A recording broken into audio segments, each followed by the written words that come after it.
Welcome to Yahoo Finance Sports Report, a unique look at the business of sports, brought to you by Yahoo Finance and Yahoo Sports. I'm your host, Joe Pompliano, and I'm here to coach you through the financial game. We'll look beyond the headlines, analyze all the latest sports news, the teams, trades, and billion-dollar deals, so you and your portfolio will win big. This week, we're talking about Lionel Messi's contract extension with Inter Miami, a potential salary cap in Major League Baseball, the WNBA's newest superstar, Paige Bueckers, and so much more. I'll also be joined by LA Golf founder and CEO Reed Dickens to discuss the business of LA Golf and the brand's recent partnership with Bryson DeChambeau. Let's huddle up and get right into it.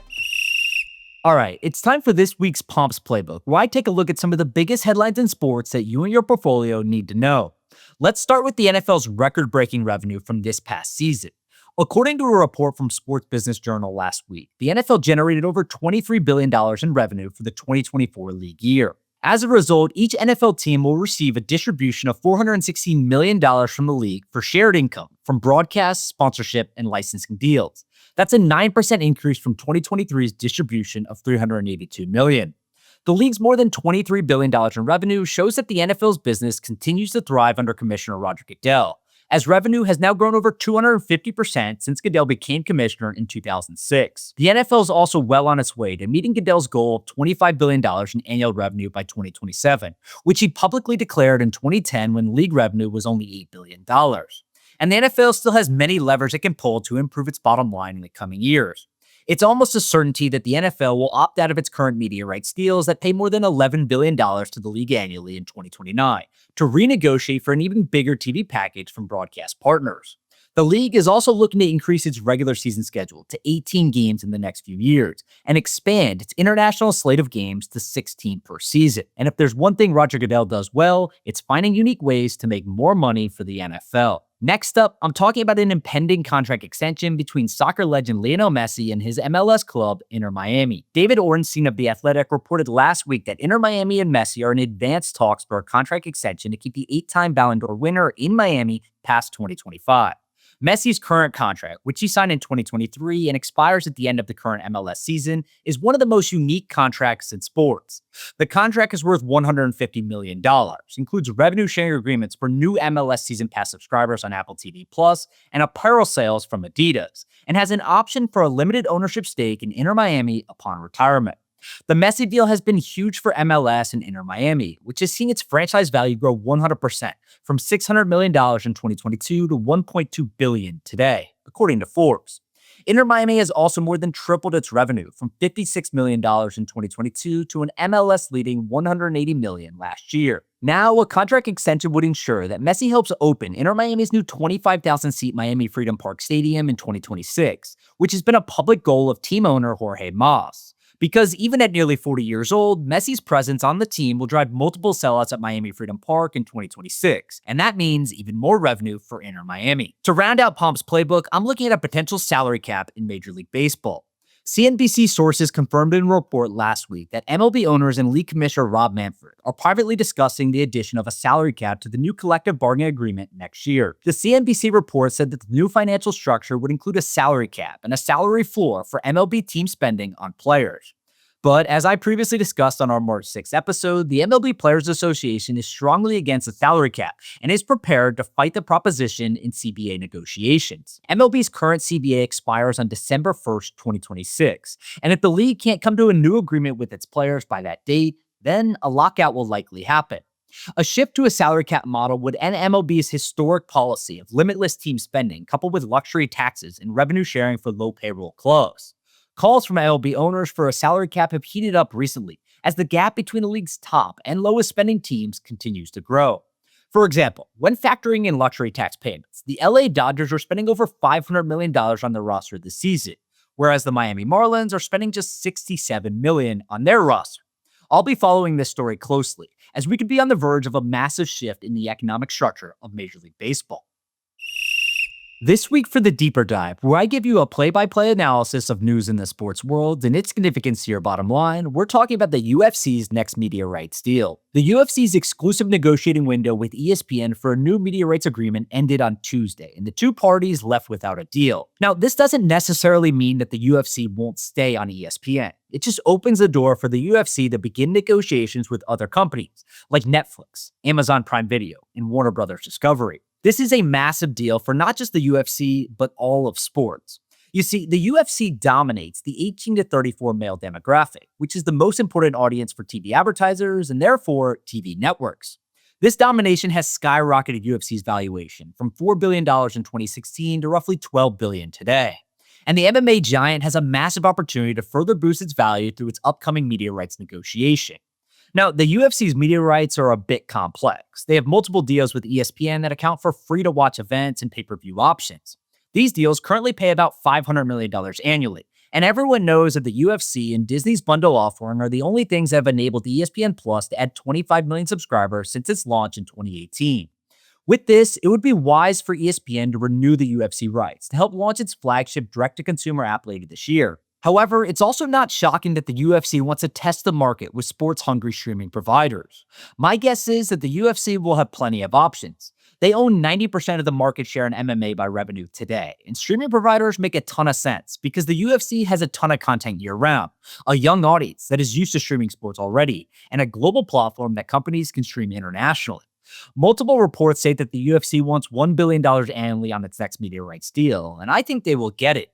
I don't expect ESPN to pay that number alone, so don't be surprised if the UFC splits up its rights like the NFL or NBA to maximize value across multiple partners. TKO CEO Ari Emanuel is known to drive a hard bargain and will look to maximize revenue while maintaining an appropriate amount of reach for the UFC brand. TKO also already has a relationship with Netflix through its deal for WWE's Monday Night Raw, and the world's largest streaming platform would be a valuable partner if the UFC doesn't want to keep negotiating individual deals with every international country that it airs fights.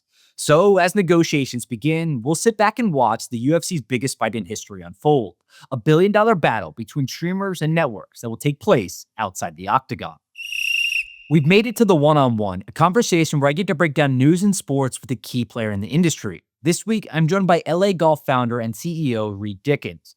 Reed, thank you so much for joining the show. I think the most logical place to start is just what is LA Golf and what do you guys do? So LA Golf is we are a manufacturer of equipment and apparel, but really we're more of a contrarian mindset. We're kind of a pro player, anti-establishment mindset that I think the industry hasn't seen in a long time. I had a company in baseball called Marucci Sports that I co-founded, where we took down Louisville Slugger, Easton, and Rawlings in about a 6-year period because the industry hadn't innovated in 40 years. And I think that's where you see golf. And so when we sold Marucci, I met Bryson DeChambeau, and he had a bunch of ideas that were all rooted in data and kind of contrarian to the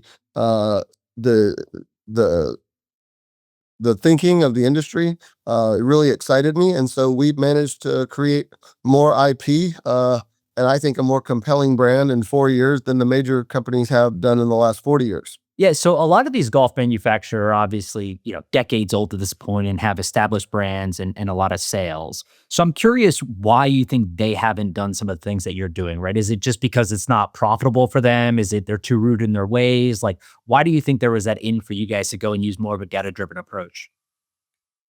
Well, so listen, I just it's actually very profitable for them because they're betting on the fact that people don't know any better, right? So there's only a few golf equipment reviewers in the industry, and they make all their revenue. My Golf Spy, for instance, makes all their revenue from TaylorMade, Callaway, and Titleist, and then they lie about it and say they're independent. So the industry is exactly where baseball was 15 years ago. So the reason why there's an opening is that since the Big Bertha in 1995. No one has innovated in materials or design structure in 30 years, right? So in every other industry, material sciences are advancing exponentially fast, right? Scotty Cameron has repainted the same putter that he copied from Ping Answer for 40 straight years, right? And they have a $2 steel shaft in it that's unstable, that wiggles on it, deflects on impact outside of 10 feet. And those steel shafts that 80% of the industry use in their irons and their putters were designed before the internet. So if you look at the industry, there's been no innovation, right? So if you have a business model, I had an opportunity to be a part of groups that were trying to buy TaylorMade and Callaway in the last few years, and I got to see out of the hood. And what you see is businesses that manage quarterly earnings down to the penny every quarter. They repaint. They basically make 1% incremental improvements and repaint the same products every year. You go, okay, this year I'm going to go buy the TaylorMade. This year I'm going to go buy the Callaway. They really make all their money on the fact that they convince you. It's like the pharmaceutical industry, right? They convince you that they're trying to innovate when really they make all their money from not ever curing your slice or hook or making any improvement in how the golf ball rolls or flies. So what Bryson showed me was he had some big ideas from how we design their shafts to how the ball rolls off the putter face to actually how the ball flies off the driver, and nobody would listen to him. Well, what we found out, what's more exciting than how good our driver turned out, right? Our driver is the first driver ever made with a shaft to match the head. Think about that. No one in the industry makes fully assembled golf clubs. That would be like Ferrari not making the engine, right? That would be like car companies not making the engine, right? It's absurd. So what we found out was Bryson said if you make the curvature of the face proportionate to swing speed, it'll reduce side spin. Well, what we found after 3 years is that it reduces side spin by 50%. To put that in perspective, TaylorMade spent over $500 million marketing twist face over a decade, and it doesn't reduce side spin at all. And what we found out in the making of this driver, Bryson talked to the heads of R&D for TaylorMade, Callaway, and all these companies, and off the record, they shared with him, they don't even have the equipment or robots to test off the toe and heel, where almost every ball strike for an amateur is off the toe or heel. So it's not just that we made a better product. I think what makes LA Golf so interesting is we're not just saying, hey, we've got a better driver. We're telling people almost everything you've been told for the last 30 years is wrong. And that's a pretty tough message for an industry full of successful rich guys. We've got to take a quick break, but we'll be back with more of my conversation with Reed right after this.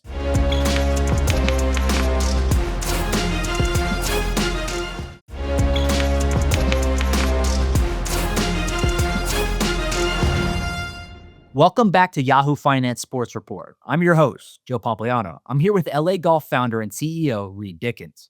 So is LA Golf, it obviously sounds like it's certainly a more custom product for the golfer, but are you guys specifically targeting kind of your better professional golfers, or is this for the average golfer also? No, that was the exciting thing about Bryson's big idea, and that's why he was so frustrated that the major companies wouldn't design this driver for him, is that it works for every swing speed. It's actually the opposite. So people always ask us that, are you guys just making golf clubs for elite players, whatever? It's actually the opposite. TaylorMade, Callaway, Titleist, Ping, and Cobra, they only test at 95 and 105 miles an hour, right? It would be like if McLaren only tested their car parts on minivans, right? It doesn't make any sense. They don't test off the toe or heel, and they only test at mediocre speeds. Then they try to modify those for the better players, which is why Rory and Tiger and John Rahm get so furious every time TaylorMade try to make them change models, right? Or Callaway. And so, no, we're actually, our driver concept, if the curvature of the face is proportionate, we patented this. So if you have an 85 mile per hour swing speed or 130 mile per hour swing speed, the bulge is proportionate, and it actually reduces side spin based on that proportionality. So this driver is actually more exciting if you're an 18 handicap with 100 mile per hour club speed than even for a pro. But it's pretty exciting either way. And not to mention that when you put TaylorMade and Callaway design their driver heads on a CAD model on a computer without a shaft in it. And when you stick a shaft in it, no matter how expensive, it moves the center of gravity where the sweet spot's not in the center of the face. So you got an industry where you go pay $600 for a TaylorMade driver or Callaway, and then you have to pay. Then you find out, oh, if I want to optimize my distance and dispersion, I've got to go pay $400 for an upgraded shaft. I've got to pay $300 for someone to put it together. Then I've got a $1,300 driver, and 12 months later they say, oh, sorry, that's the old model, right? And so it's a really bait and switch industry, right? So we're very excited that Bryson came. We partnered with Bryson several years ago, and he helped us design the first ever shafts made from the midsection out. Our irons and driver obviously come out, our drivers out, our irons come out this summer. And then our putter face is the ball rolls 50% sooner off the face than any other putter. And we also make zero torque, just like Lab, right? They've convinced everybody that everyone needs a zero torque putter when actually only 10% of people need a zero torque putter. So the industry is just full of misinformation, and Bryson is very driven by data. And so we're excited to make golf, more fun for the average player. I say every day in every interview, the USGA wakes up every single day and tries to figure out how to make golf less fun and more difficult, right? And so we actually think that Bryson has said all along, golf shouldn't be this difficult. So we're trying to make it more fun. Yeah, and I'm curious what it's like working with Bryson. I think this goes hand in hand with sort of the design process overall, right? I think Bryson at this point is known for exactly what you were just saying, using data to improve obviously his equipment, but also his swing and everything else off of that. I mean, the guy hit 1,000 balls on the practice range at the Masters this past weekend. The previous Masters, he made headlines by saying that he was using 3D printed irons that he just had approved by the USGA and others. So I'm curious, like, is it you guys just go into a range and working with Bryson, seeing exactly what he wants out of the golf club, and then designing something in the CAD system for him? Well, he's on a constant journey for repeatability, right? And so he's got zero plane swing. So everything he does is about being repeatable. And so yeah, Bryson calls us with big ideas, whether it's the curvature of the face or a descending loft putter face or a shaft built from the midsection out. We test it. He's got more R&D equipment in his home in Dallas than most of these major companies have at their R&D centers. So yeah, Bryson, people always talk about him. I heard the Golf Channel guys, this is so funny. When you listen to these commentators, these blowhards, I heard these guys say, well, Bryson, he said, I talked to the head of R&D at Titleist, and he said that all this bulge and roll stuff Bryson's doing is not even necessary. That's the dumbest thing I've ever heard someone say, right? The bulge and roll has reduced side spin more than they have in 40 years, right? And so Bryson's not a tinkerer. He's not a hobbyist. He talks to my engineer every morning for over an hour, probably 7 days a week. He designs CAD models himself. So no one's designed golf equipment that they won a major with really since Ben Hogan. Yeah, I heard that on the Golf Channel this week when they were talking about some of his putting stuff. I thought that was very funny, also. But I'm curious, just your outlook on golf. Right? You talked a little bit about the USGA, and obviously, the professional golf ecosystem is divided right now. I don't think that's any secret, but there's obviously been a rise in YouTube golf and amateur golf and professional golf in general. The sport of golf is a unique sport where the amateur level has grown a lot over the last 4 or 5 years since COVID, where the professional level really has, and in some cases, the ratings have declined. What do you think the future of golf looks like from an audience perspective, and how has YouTube and what Bryson's done there really impacted that? Yeah, so I always say that disruption benefits everyone all the time except those currently in power. So everyone's going to benefit from disruption, whether it's at the tour level, all the way down to Top Golf, gamifying golf, right? I think over 55% of customers last year at Top Golf have never played real golf on a golf course. So the game is growing, it's expanding, it's exciting. And so the disruption is going to bring in new people, younger people, less athletic people. So disruption, again, I think it's great for everyone except for the people currently in power, which is why you see people at the PGA Tour and the USGA level desperately clinging to like old traditions and hiding behind traditions, right? Yeah, what did you learn from your time building Mariucci that was helpful with this business so far? That the players could be real partners. Like the major brands in golf, they pay Tiger and Rory, X amount of dollars for X number of hours to put on Christmas pajamas for a photo on social media, right? Or come to the driving range and hit a few balls with golf clubs that have already been developed for 3 years.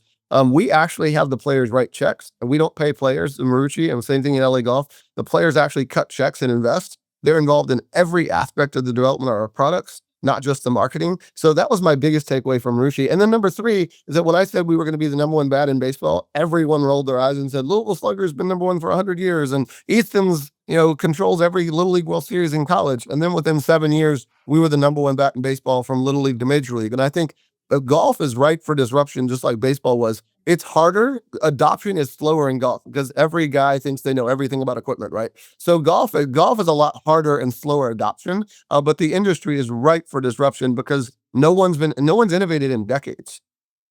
So it sounds like the plan is to raise money, use that money to build prototypes as you work with the players to develop the product, have those players use the product, and sell those products to amateurs. Is that fairly Yeah, accurate? correct. And I'm not even worried about how many pros use the product. When you have someone like Bryson DeChambeau, one of the best players in the world, designing and using the product in major championships, I don't believe you need much more tour validation than that. What we're trying to do is make golf equipment that it can be modified proportionally to make it easier and more fun for amateurs, right? And so to me, the most fun thing about golf is that you shouldn't have anxiety walking to the first tee in golf, right? An athletic person should be able to keep it in the fairway. So we're trying to make equipment that makes golf more playable and more fun. We did it in baseball. Like I said, golf is going to take longer. The establishment is more entrenched in golf, but it's an exciting time in golf because I think change and disruption is good for everyone. Yeah, obviously the toe in the heel stuff can make a big impact for an amateur or someone who's maybe not as good as the PGA Tour level. But for someone like Bryson and other professionals on the PGA Tour and Live Golf, how much of a difference do you think equipment can make? It actually makes a big difference because Bryson is a good example. The bulge on his driver face, he said when he has a toe strike, which even PGA Tour players have toe strikes, right? Rory had several of them, which made the day very exciting on Sunday. When you have toe strikes or heel strikes, Bryson said with his TaylorMade and Callaway he tested, which by the way, they don't even test their own product off the toe and heel. He said that he was losing 35 yards left and right off the TaylorMade and Callaway driver. On the same strike on the LA Golf driver, he lost 7 yards. Well, that's the difference between the first or second cut of rough and the out of bounds, right? So I think it makes a huge difference, especially at higher swing speeds. It's going to be fun seeing how you guys develop these products over the next few years. Bryson's obviously a great person to partner with on this stuff, given his reputation and his performance. But thanks for joining us today, Reed. Thank you so much for having me on. I appreciate it.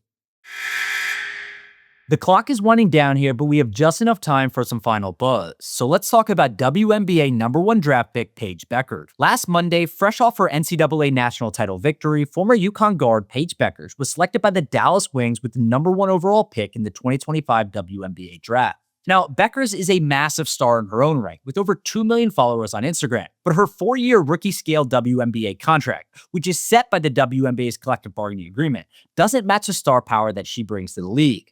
Bueckers' rookie WNBA contract is worth about $350,000 over 4 years, and will only pay her $78,000 in salary her first year. This low pay scale is the main reason why the WNBA Players Association decided to opt out of its current collective bargaining agreement after the 2024 season and renegotiate in 2025. As I've covered here before, these negotiations could result in a lockout if player demands for higher salaries aren't met by the WNBA.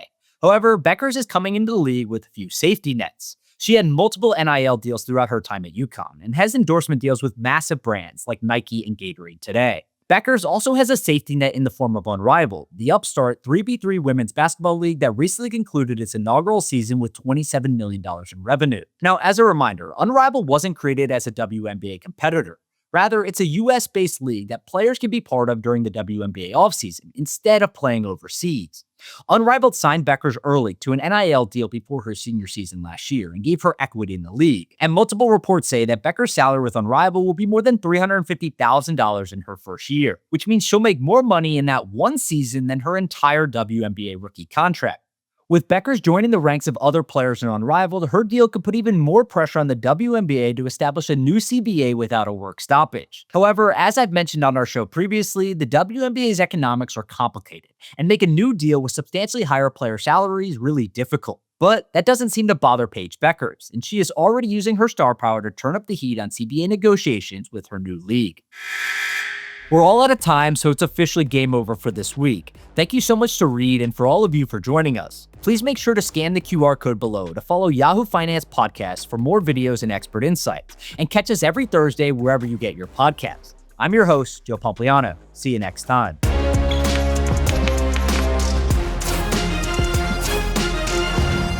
This content was not intended to be financial advice and should not be used as a substitute for professional financial services.